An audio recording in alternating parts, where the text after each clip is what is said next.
Hello. Today I have the Hexa Gear Alternative Humanoid Jester, and that is in a 1/24 scale, which is a rather small figure. This one is from Sanat, which is one of the AIs, one of the warring factions in that universe. It is a human mind put into a robotic type body, and what a body. This thing is super cool. Look at the size of these little features on this scale is pretty incredible. He's very, very articulated. Comes with, he's rather sturdy for his size as well. And so as you can see, he's covered in tiny details, just all over his body, the back of his legs, the front of his legs, his chest piece, that back, that face. This is begging to be painted, and it definitely would look great if you did. As shown on the cover art, it has a color scheme that is quite radical, quite edgy. This one is meant to be like a disguisable humanoid body, so it's just in the size and shape of a human. You put that in some of the armors, like the Parapon armor, and apparently humans can't really tell the difference. So it's meant to upgrade and augment what humans can do. You can add extra limbs to it according to what this write-up says. I'm not sure in lore what level it would be, but I'm thinking it's like a precursor to the night types, or maybe it's a specialized version of an upgrade from the Parapon, which would be the lowest rank. Now you can see on this guy, you can tell he's quite able to hold the pose.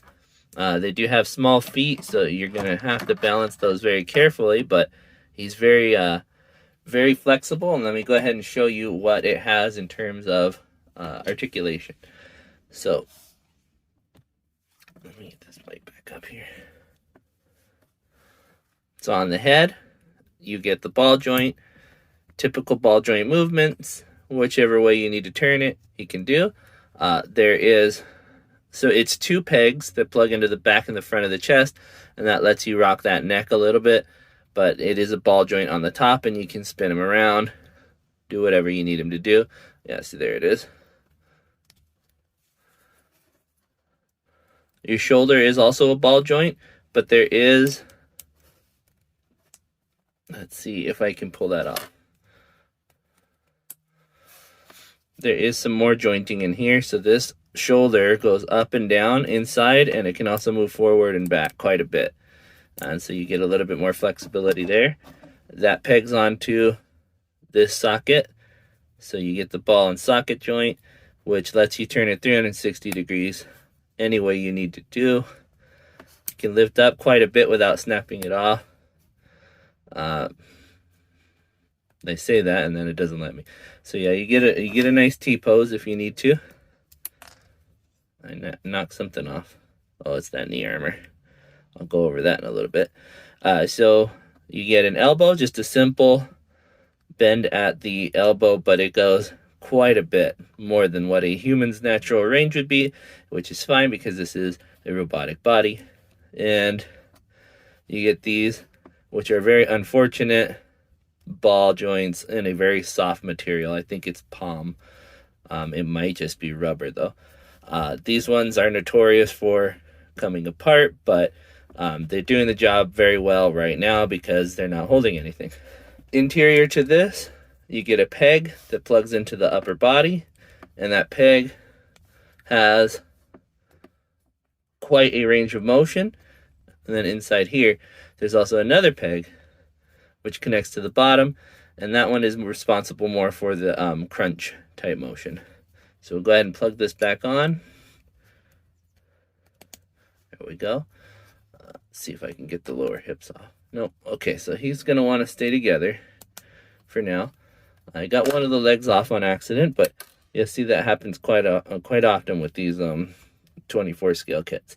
So on the thigh, you have a ball joint, obviously here. You can rotate that as much as you like. It comes off quite easily, like I said, but it can go up quite a bit, and it can go back quite a bit. You see that nice ab movement, quite a bit there. The knee is just a simple knee, just one really nice hinge that goes all the way up to the front quite a bit, makes a very unhuman looking pose, and a back that's about maybe 10 degrees more than 90. And that is just that pin there. That I've never had come apart on me like that. At the end here, there is a shaft that plugs into here, like so. That just plugs in. So you can actually turn it a bit if you needed to. Help with some really crazy posing if you'd like to. And at the bottom is just a ball joint. So you get a nice ball at the foot. You can rotate it a little bit because it is held back by that armor piece. If you wanted to take that off, you can. But as it is not too bad. Now, there are quite a few armor bits on this one that do get lost quite easily. These ones here will pop off if you're not careful. And these ones at the knee, both of them popped off while I was bending. And that's these little armor pieces. It might be your best bet if you're going to paint it and then glue it. If you're not going to paint it, maybe put some cement in there and get it nice and stuck. Because they do look great when they're there, but they do pop off. Like this one, MIA. That one, I just popped off and I don't know where it is, so we'll have to find that. Alright, I found and plugged back in that armor piece. I'm going to go ahead and do some size comparison here, because I like to see what size these kinds of things are when I buy them, or before I buy them. Let me go ahead and pull out my high grade. This is the GBN base Gundam, and you guys have all seen him before. Quite a lot taller than these are. This one is a 144 scale. Why is it all washed out? There we go. So quite a bit taller than these guys, but they are in 124 scale to a human. I also have my frame arms Jinrai, because these are Kotobukiya. I'm going to go ahead and compare them to a Kotobukiya kit. And as you see, they only go up to his knee. He is very much larger than this. These two guys, just right up to his knee. Alright, and since I've been doing more reviews on the 30-minute missions kits, we'll go ahead and compare the size to the Alto. This is a smaller 144 scale kit. Probably much more in scale with these guys. Maybe he could be like a bigger mecha versus these guys smaller power suits, something like that. If you put them both together in the same universe, it'd be pretty cool. And in addition to those guys, I'll go ahead and compare them to the Bianco, which is a Hexa Gear Governor as well. This one is on the same side as they are. And like I said, I think these guys would be like a precursor to the Knight type, or an adjacent type. Okay, so you're bottom level, and then you can go to like a specialist, something like that would be like infiltration, versus this one, which would be like an overt attack. And lastly, I wanted to compare them to a number 57 kit. This one I haven't reviewed before. I'll give you a sneak preview of the Hunting Fang set. This one is the Hunting Guard armor from the Armored Puppets. And that is this one here.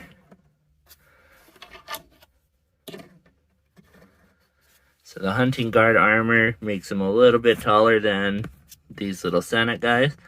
But let's see, get this stand out of the way. Just about a head taller than those guys. But that's your sneak preview of what that guy's gonna look like before I do that review. So another thing these guys come with, because they are an adaptable body, they actually pull this arm off and you attach this weapon. They don't actually have to carry it. It's built into their body. And each one of them has one of these when you buy it. Really cool looking weapon.